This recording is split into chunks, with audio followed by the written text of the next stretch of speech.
বাড়িতে আজকে আমরা সঙ্গে করে বৃষ্টি নিয়ে এসেছি। টানা 3 দিন ছুটি পেয়েছি, আর ছুটি পেলেই যেহেতু বাড়িতে চলে আসা হয়, আজকে আর মিস করব কেন। বাসা থেকে আমরা যখন রওনা দিয়েছি তখনই বৃষ্টি নেমেছে। তো বাড়ি আসার পর বৃষ্টিটা একদম থেমেও গিয়েছে। তো এসেই দেখলাম যে অলরেডি আমাদের বাড়িতে ভুট্টাও তুলে ফেলা হয়েছে।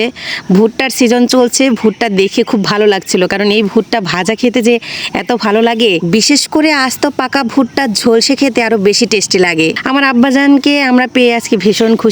ও আজকে আমাদেরকে খুব ভালোভাবে চিনে ফেলেছে। আমরা আসার সাথে সাথে খুব হাসছিল, খুব মজা করছিল। এদিকে আমার ভাসুর কড়াইতে চাল ভেজে নিচ্ছে। বৃষ্টি পেয়েই সবার আজকে চাল ভাজা খাওয়ার খুব ইচ্ছে জেগেছে। বৃষ্টির সিজনটাতে দেখা যায় চাল ভাজা, ভুট্টা ভাজা, মিষ্টি কুমড়ার দানা ভাজা, এগুলো খেতে কিন্তু খুবই ভালো লাগে। আমার ভাসুর আজকে নিজেই শখ করে চাল ভেজে নিচ্ছেন।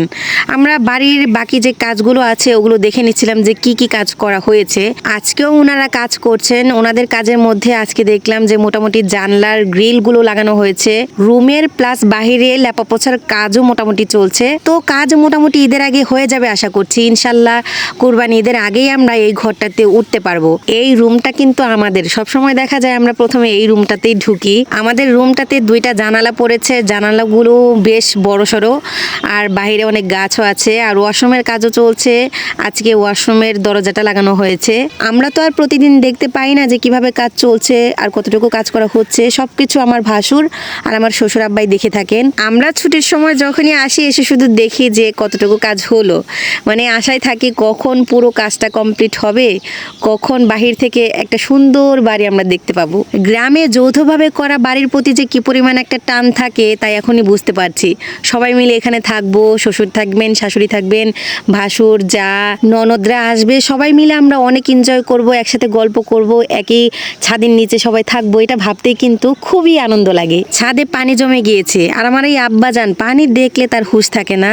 পানি হোক, মাটি হোক, কাদা হোক, সে হাত দিয়ে ধরবেই। ভাই বোন দুজনে মিলে আজকে বৃষ্টির পানি দিয়ে অনেকক্ষণ খেলেছে। ওদের পানির মধ্যে এরকম আনন্দ করা দেখে আমারও ইচ্ছে হচ্ছিল ওদের সাথে জয়েন করি। এখন বিকেল পেরিয়ে সন্ধ্যা ঘনিয়ে এসেছে, সবাই মিলে আবার উঠোনে বসে পড়েছে ভুট্টা ছাড়ানোর জন্য। আটি থেকে ভুট্টা ছাড়ানোটা আমার কাছে যে এত বেশি ভালো লাগে, আমি ছোটবেলায় অনেক করেছি এরকমটা। মানহা দেখুন ও শিখে গিয়েছে কিভাবে ভুট্টা ছাড়াতে হয়। ভুট্টা এভাবে ছাড়িয়ে রোদে শুকাতে হবে। সেই শুকানো ভুট্টা ভেজে খেতে যে কি ভালো লাগে। গাছে দেখলাম একটা বিশাল সাইজের পেয়ারা, এটা দেখে কি আর লোভ সামলানো যায়। শ্বশুর আব্বাকে বললাম এটা পেরে দেওয়ার জন্য, তিনিও তৎক্ষণাৎ পেয়ারাটা পাড়ার জন্য কাজে লেগে পড়েছেন।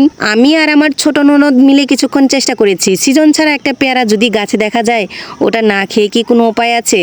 এখন কিন্তু পেয়ারার সিজন না, গাছে দেখলাম এই পেয়ারাটা ধরে আছে। অনেক চেষ্টার পর পরিশেষে আমার শ্বশুর আব্বা এটা পেরে দিয়েছেন।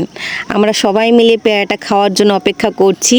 তো এখন এটাকে ধুয়ে পরিষ্কার করে তারপর খেয়ে নিব। সত্যি বলতে পেয়ারাটা খেতে খুবই মিষ্টি হয়েছে।